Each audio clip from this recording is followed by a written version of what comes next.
여러분께서는 지금 시민의 행복을 디자인하는 방송 공감복지라디오 공감 로그인과 함께하고 계십니다. 가족 문제와 청소년 교육 문제를 전문가와 함께 풀어드리는 2부 공감 다락방.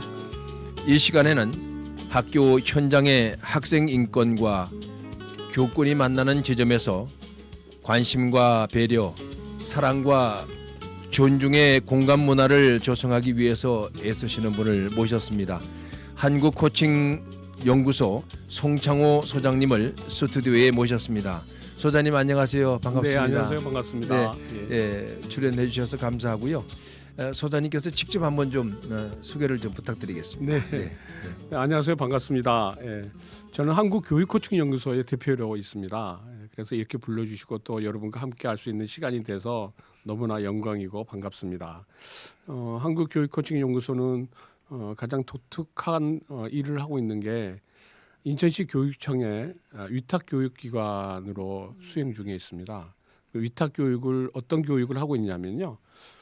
교육활동보호 학생교실, 그다음에 찾아가는 교육활동보호 학생교실을 각 학교에 다니면서 저희가 진행하고 있고요. 그다음에 위탁교육으로는 학교폭력, 그다음에 선도조치, 그다음에 교권 침해 받은 친구들의 위탁 특별 교육과 심리치료를 전문으로 하고 있습니다. 저희는 청소년 아동 청소년 심리 지원 서비스도 저희가 제공하는 기관입니다. 네네네. 교육청의 이제 위탁 기관으로 활동하기 위해서는 많은 또 경험들을 축적하셔야 될 것 같고 또 자격들도 필요하실 것 같아요. 그렇죠. 어떤 전공과 어떤 경력을 좀 이렇게 겸비하고 계신지 말씀해 주시죠. 네, 저는 청소년 지도사이기도 합니다. 네. 그리고 전공으로는 상담, 그다음에 심리, 그다음에 코칭, 사회복지 뭐 이런 것들을 전공했고요. 네. 그다음에 특별히 요즘은 발달 치료에 관련된 일들을 더 하고 싶어서 네. 그쪽을 더 저희가 공부 좀 하고 있습니다. 네, 발달실에 요즘 관심들이 굉장히 많은 것 같아요. 네, 그래서 그런 친구들이 좀 안타까운 친구들이 많이 있어서 그런 친구들을 조금 더 도와줄 수 있는 방법이 없을까를 생각해 보다가 공부를 좀 더 하고 그래서 이번에 아동 청소년 심리 지원 서비스 센터를 저희가 또 이번에 기관으로 선정되어져서 그 일들을 하게 됐습니다. 그리고 저는 또 강사이기도 합니다. 그래서 부모 교육이나 그다음에 청소년 교육, 뭐 특별히 또 해병대 리더십 센터의 교수로 있어서 해병대의 뭐 대원들뿐만이 아니라 간부들까지도 저희가 교육을 진행하고 있고요. 그다음에 또 특별한 것은 법무부 교정국의 군산교도소하고 전주교도소에 제가 인성 교수로도 활동하고 있습니다. 물론 저는 그 푸른동산 교회의 목회자이기도 합니다. 그래서 목회 활동도 하고 있습니다. 무엇보다도 그 목회 사역에서 오랫동안 축적되었던 그런 어떤 것들이 이런 교육에도 큰 도움이 되실 것 같은데 청소년을 자녀로 둔 부모님들의 한결같은 고민들이 이제 뭐냐면 아이들과 말이 잘 안 통한다는 얘기예요. 그렇죠. 이 문제에 대한 이제 답을 주실 수 있다면 무엇이 있을까요? 그것은 결코 쉬운 문제는 아닌 것 같아요. 그렇죠. 그래서 그렇다고 해서 답이 없다고는 말할 수는 없을 것 같아요. 왜냐하면요, 소통이 부모와 자녀 간의 소통이 잘 안 된다. 모두가 다 안 된다 그러면 이건 답이 없는 거지만 그렇죠.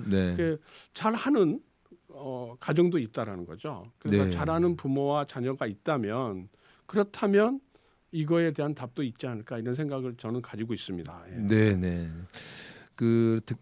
오늘 그 답을 크게 듣게 된다면 부모가 자녀 간에 이제 문제가 해결될 수 있겠다는 기대가 되는데 무엇보다도 우선 부모님들이 자녀들과의 대화에 대해서는 훈련이 필요한데 사실 준비되지 않는 분들이 많아서 아예 시작부터 이제 이렇게 잘못 가는 그런 경우들이 많은데 오늘 이제 그 답을 좀 기대할 수 있겠습니다. 어떤 것이 현장에서 좀 아이들을 만나고 부모님들을 만나보면 어떠신 것 같아요? 그렇죠. 뭐 대부분이 많이들 힘들어하시고요. 왜 이렇게 됐나를 상당히 고민 많이 하시고 계시는 것 같아요.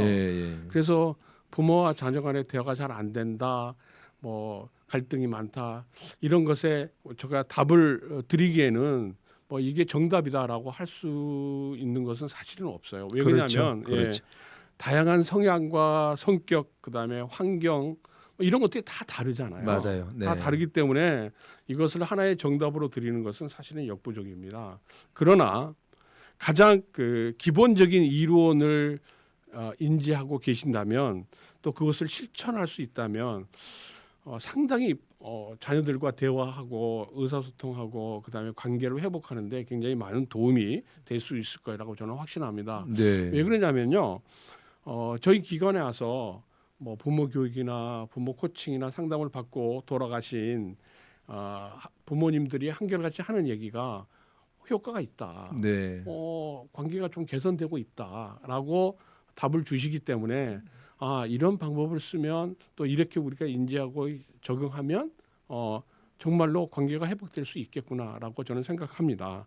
그래서 오늘은 저는 그 이론 중에 하나인 피아제의 그 인지 발달 이론을 중심으로 네, 우리가 네, 어떻게 의사소통을 해야 되고 관계를 회복해야 될 것인가를 좀 알아보려고 합니다. 네.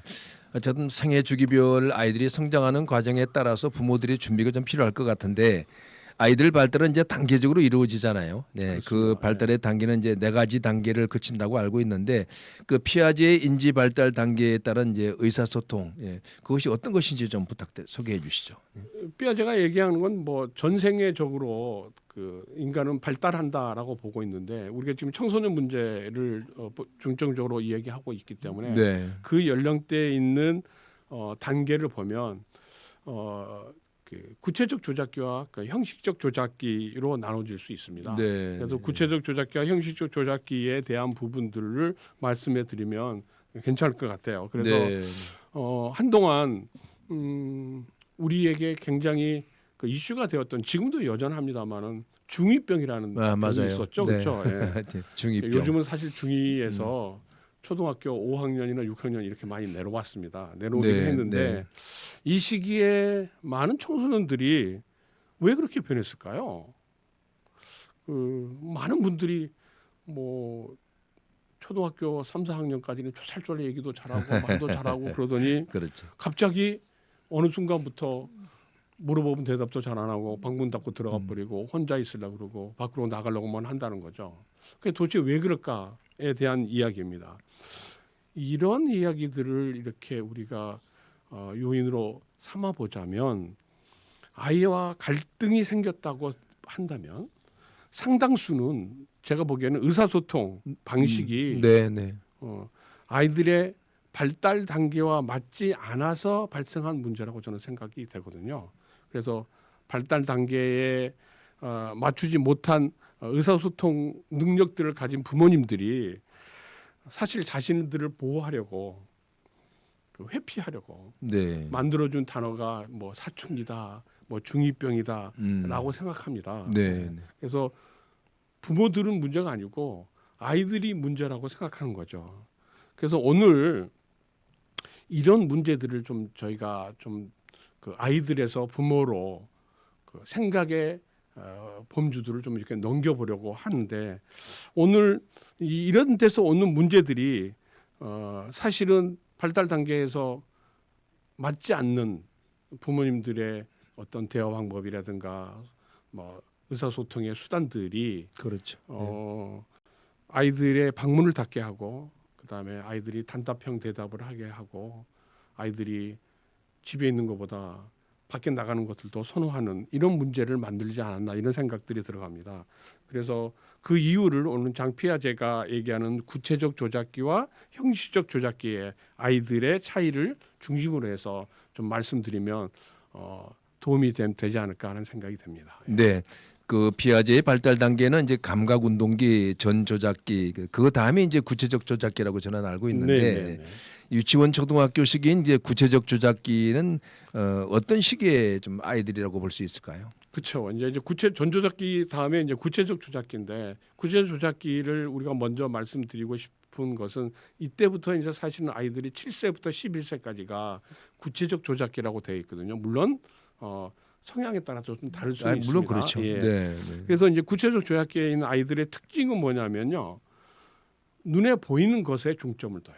네. 그다음에 실제 경험하는 것들을 굉장히 중요시합니다. 그리고 그것을 구체적인 사례를 중심으로 아이들은 사고하고 있어요. 네. 그래서 그 시기의 아이들이 왜라는 질문들을 여전히 굉장히 현실적으로 알아가기 위해서 질문들을 많이 해요. 네. 그래서 그 시기의 아이들이 이게 뭐예요, 왜예요, 어떻게 돼야 돼요 이런 질문들을 우리 부모님들 할 때는 이거를 잘 현실적으로 대답해 줘야 되거든요. 좀 더 설명을 드린다면 이 시기의 아이들은요 자신의 결정하는 것이 맞는지 틀리는지 잘 모릅니다. 네, 그렇죠. 네, 네. 네, 네. 그래서 내가 한 행동이나 내가 한 언어나 내가 사용하는 어떠한 방법들이 맞는지를 누구에게 컨펌을 받아야 돼요. 확인을 네, 받아야 돼요. 네, 네. 예. 그래서 이게 이렇게 행동하는 게 맞구나라는 것을 자기 스스로 알게 되죠. 네. 그래서 굉장히 구체적으로 물어보려고 하고 또 구체적인 대답을 듣기를 원합니다. 그러니까 이제 학교에 갔다 오면 아이들이 뭐 쪼잘쪼잘 학교에서 이랬어요, 뭐 누구 만났어요, 뭐 먹었어요, 어떻게 했어요, 이런 얘기들을 쪼잘쪼잘 얘기들을 잘 하고 있죠. 예. 그래서 자신의 했던 행동들이 또 언어들이 또 어떤 사고들이 맞는지 틀리는지를 판단하여 네. 자신의 가치관을 만들어가는 향상시켜가는 그런 과정이죠. 이 시기를 구체적 조작기라고 얘기하고 있습니다. 예. 네. 그래서 부모들은 이 원가족들로부터 익숙한 대로 이렇게 자녀들을 또 만나고 있기 때문에 그래서 이제 우리가 부모 교육이 필요하다라는 이유가 있는 것 같아요. 소장님께서 말씀하신 것처럼 아이들이 어떤 뭐 질문을 하거나 쪼잘쪼잘 얘기하거나 그럴 때는 어떤 부모들의 감정에 따라서 그 대화의 환경이 또 완전히 달라져 버리는 경우가 있기 그렇죠. 때문에 요럴 때 이제 요 시기에 아이들에게 우리 부모님들이 어떻게 대응하느냐가 굉장히 중요할 것 같은데 이 시기에 아이들과 부모는 어떻게 좀 소통하면 좋을까요? 그 이제 구체적 조작기에 있는 아이들에게는요. 뭐 이렇게 얘기하면 좀 안 되죠. 아까 뭐 사실적이고 현실적이라고 말씀을 드렸는데 그 아이들의 사고가 예를 들어서 뭐 야 너가 한 행동은 너 인생에 굉장히 도움이 안 돼. 굉장히 네. 굉장히 그 미래적이죠.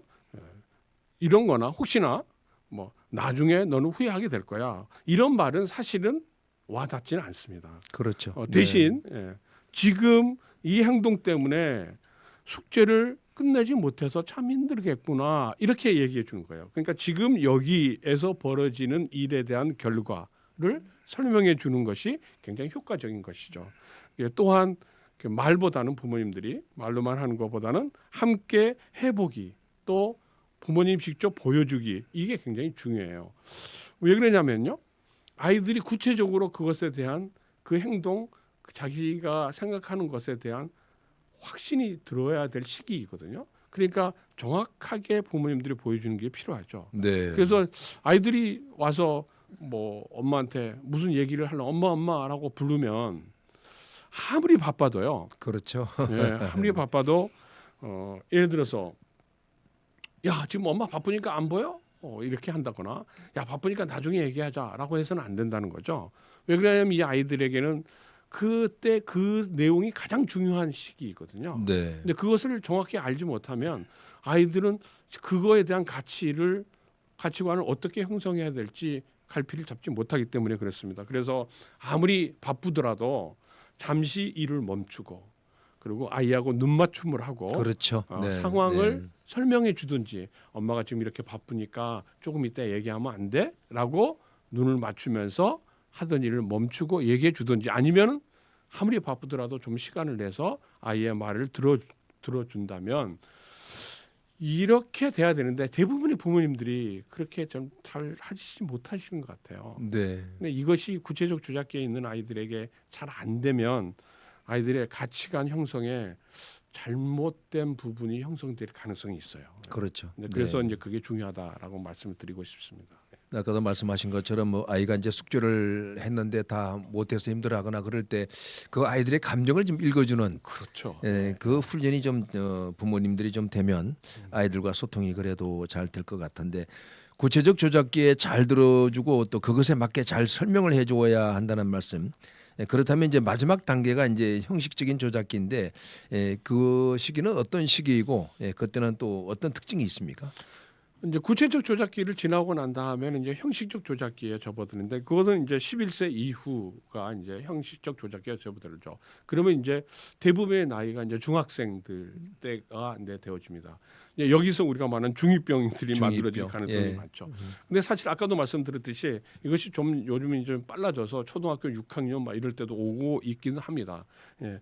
그래서 이 형식적 조작기에 들어지는 아이들의 특징들을 보면 그러니까 중학교 형식적 조작기를 떠나서 일단 아이들이 이때쯤 되면 부모와 대화가 줄어들고 그렇죠? 예. 네. 대답이 단답형으로 나가고 방문 닫고 들어가기 일쑤고 그렇죠? 부모와 뭐 대화를 하지 않으려고 해요. 예. 도대체 이 아이들은 왜 이 시기에 이럴까를 한번 우리가 고민해봐야 되거든요. 예. 그렇게 쪼잘쪼잘 거리면서 얘기하던 아이들이 어느 날 갑자기 얘기를 안 해대고 단답형으로 얘기하고 방문 닫고 들어가고 알았어 엄마 왜 그래 자꾸 물어봐 이렇게 얘기를 하기 시작한다는 거죠. 그러니까 부모님들이 사실은 좀 혼돈이 오기 시작합니다. 예. 근데 이 시기에 형식적 조작기 시기의 아이들의 특징들을 보면요 어떤 거냐면 아이들은 추상적인 사고를 합니다. 그리고 가정적인 사고를 시작하게 돼요. 네. 그래서 만약에라는 생각들을 계속 하게 되죠. 이런 질문들이 이제 가능해진 시기가 됩니다. 그래서 부모님이 무슨 말을 하면요, 그건 엄마 생각이죠라고 얘기할 수 생각이 들 수도 있어요. 그리고 왜 꼭 그렇게 해야 되죠?라고 반문하기 시작하죠. 예. 이것은 구체적 조작기에서 형성된 가치관. 즉 자신이 모든 이야기를 주변 사람들에게 쪼잘쪼잘해서 그것이 이때 이렇게 해야 되는구나라는 것이 구체적 조작기에서 형성되어진 가치관들이 이제는 형식적 조작기에 넘어오면 그것을 발현하려고 한다는 거죠. 예. 나는 이제 구체적 조작기에서 만들어진 가치관이 있어. 나는 이것을 내 행동에 나타낼 거야라고 아이들이 그것을 시작하게 된 거예요. 그러니까 누가 뭐라 그러면 나는 이미 내 가치관이 만들어졌는데라고 얘기하는 거죠. 그래서 자기만의 형식이 만들어진 단계다. 그래서 형식적 조작기 이렇게 이해하시면 될 것 같아요. 네. 요 시기에 이제 아이들이 이제 저도 이제 교육계에 오래 있으면서 이제 교육을 받으러 오거나 또 프로그램을 하다 보면 부모님들의 표정이 거리를 두기를 하는 듯한 느낌. 예, 정말 뭐 도대체 감당할 수가 없다. 예. 이때 제일 많이 쓰는 말이 냅두라고 내가 알아서 한다고. 네. 이렇게 감당이 되지 않는 그 아이들, 그 부모 입장에서는 가장 힘든 시기가 이 시기가 아닌가 생각이 되는데 형식적 조작기가 가장 힘든데 이럴 때는 아주 좀 구체적으로 좀 어떻게 좀 해야 되는지 좀 말씀해 주세요. 그 부모님들은 가장 힘든 시기가 맞죠, 그렇죠? 네. 그러니까 좀 전에 우리 앵커님이 말씀하셨듯이 냅두라고 내가 알아서 한다고 이건 의미는 뭐냐면요. 이거는 냅두라고 내가 알아서 한다고의 의미는 나도 나의 안에 자아가 있고 나 안에 논리가 생겼다는 얘기거든요. 그렇죠. 네. 내가 생각할 수 있고 내가 행동했을 때 나는 이미 구체적 조작기 당신들이 만들어준 가치관이 내가 이제 행동할 수 있어라는 자기 자신 스스로의 자존감이 형성된 시기입니다. 이제 그래서 이제 부모님들이 여전히 얘기한 것에 반론을 제기할 수 있고 또 반발할 수 있고 저항할 수 있게 되는 거죠. 그래서 이때 많은 부모님들은 사실은 이때를 반항기다라고 보시는 경우가 많이 있는데 반항기라고만 보시지 말고 사실은 아이들의 사고가 성장하고 있다는 신호라고 보시면 될 것 같아요. 그래서 문제는 부모들은 여전히 형식적 조작기로 아이들은 넘어왔음에도 불구하고 여전히 구체적 조작기 방식으로 얘기하고 있다는 거죠. 그다음에 이것의 가장 결정적인 건 판단하고 부모님이 지시하고 결정하고 그다음에 통제하려고 한다는 거죠. 이미 자아가 형성되어지고 자기 논리가 생긴 형식적 조작기 아이들에게 말입니다. 예를 들면 뭐 시키는 대로 해. 말 대답하지 마. 이렇게 접근할 때 아이들은 어떻습니까? 구체적 조작기에 있는 아이들은 통했어요. 근데 형식적 조작기에 있는 아이들은 이때는 갈등이 폭발하고 맙니다.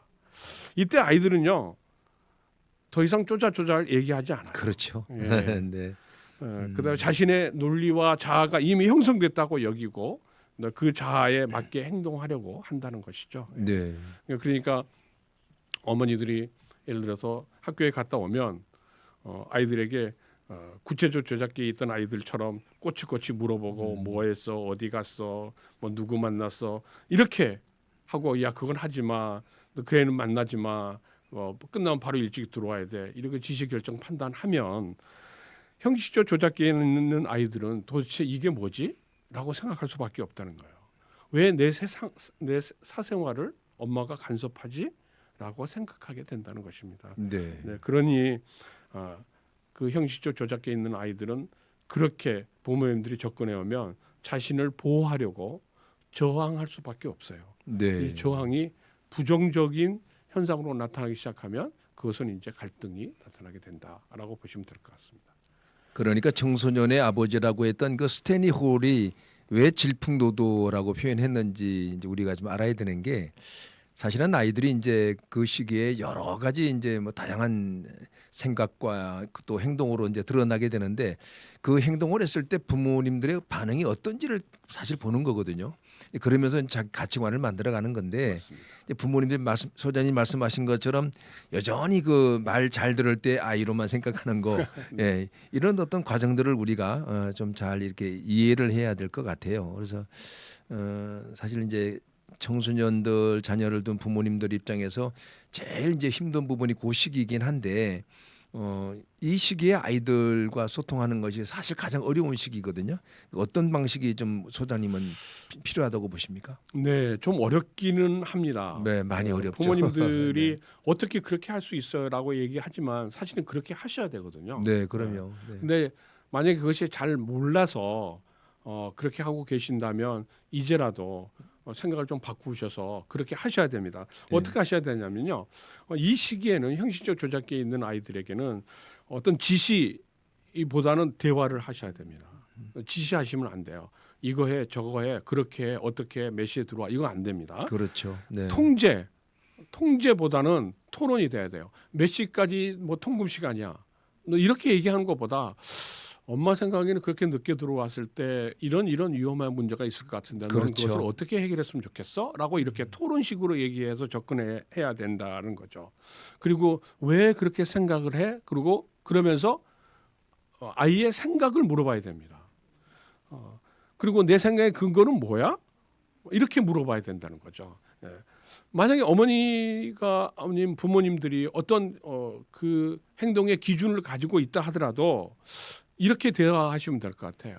엄마 생각엔 이런 점이 걱정이 되는데 라고 얘기를 하시는 거예요. 그러니까 네. 감정이 섞여 있는 현상들을 함께 설명해 줘야 된다는 거죠. 예. 그랬을 때 중요한 것은 이 대화의 가장 초점은 뭐냐면 판단이나 지시나 결정이나 통제는 절대 하셔는 안 된다는 거예요. 아이들 스스로가 그럼 나는 몇 시까지 들어올게요. 나는 그거 하지 않을게요. 나는 어떻게 할게요. 라고 스스로 결정할 수 있을 때까지 끊임없이 네. 감정과 설명을 통해서 이해시켜 주어야 된다는 거예요. 이게 대화고 토론입니다. 그렇죠. 네. 네. 저도 이제 그 우리 딸을 키우면서 이제 딸이 사춘기를 겪고 정말 답답하고 도대체 소통의 방법을 알면서도 소통이 안 될 정도로의 그런 시기가 있었는데 우리 부모님들이 이걸 알고 계시면 좋을 것 같아요.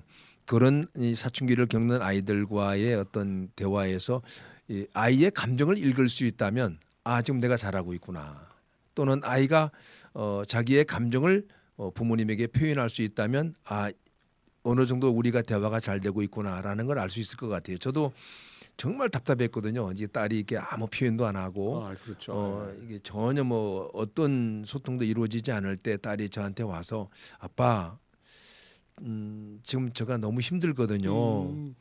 지금은 아빠가 어떤 말씀을 하셔도 제 귀에 안 들어오는 것 같아요. 라고 이렇게 자기의 감정을 표현했을 때 제가 대처할 수 있잖아요. 거기에 적절하게 내가 대처함으로 인해서 딸과의 관계가 굉장히 아주 좋아진 그런 경험이 있거든요. 그래서 소장님 말씀하신 것처럼 정말 이제 지시나 대화, 통제보다도 대화하고 토론하는 그런 어떤 습관들을 하나하나 좀 만들어 보시면 더 좋을 것 같아요.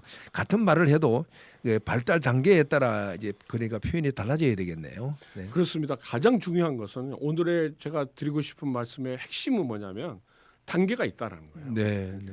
그래서 뭐 7살부터 11살까지는 자는 구체적 조작기고 형식적 네. 조작기가 있다라는 거예요. 네. 이 구체적 조작기에 있는 아이들과 형식적 조작기에 있는 아이들이 다르다는 거예요. 네. 네. 그래서 구체적 조작기에 있는 아이들은 지금 이 행동의 결과가 굉장히 중요하고요.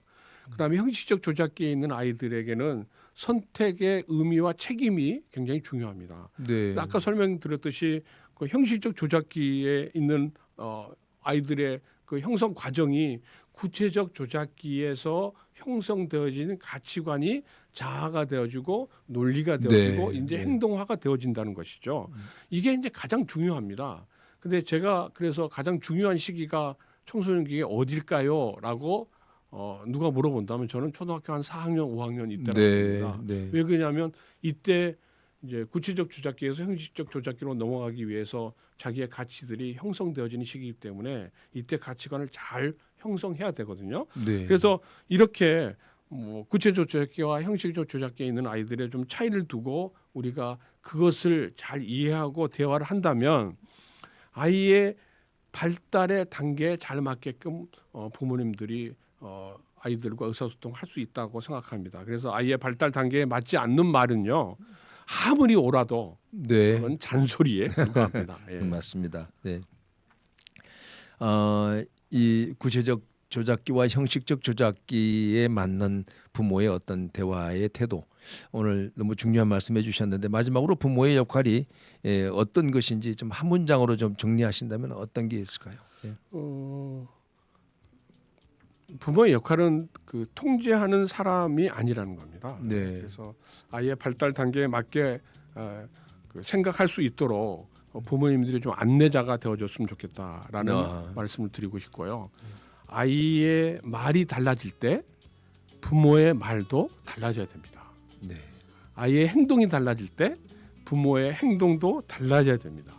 이것만 좀 명심하시면 아이들하고 소통할 때 갈등 사항이 생기지 않는 그런 관계가 형성되어질 수 있지 않을까 그렇게 꼭 부탁드리고 싶습니다.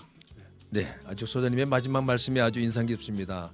자녀의 말이 달라질 때 부모의 말이 달라져야 되고 자녀의 행동이 달라질 때 부모도 행동이 달라져야 된다는 말씀 우리가 잘 기억해야 될 것 같습니다. 지금까지 공감다락방은 학교 현장의 학생 인권과 교권이 만나는 접점에서 관심과 배려, 사랑과 존중의 공감 문화를 만들기 위해서 애쓰고 계시는 한국교육코칭연구소 송창호 소장님과 함께했습니다. 소장님 오늘 출연해 주셔서 감사합니다. 네, 감사합니다. 고맙습니다. 네. 네. 공감 로그인과 함께해 주신 청취자 여러분 다음 이 시간까지 평안하십시오. 고맙습니다.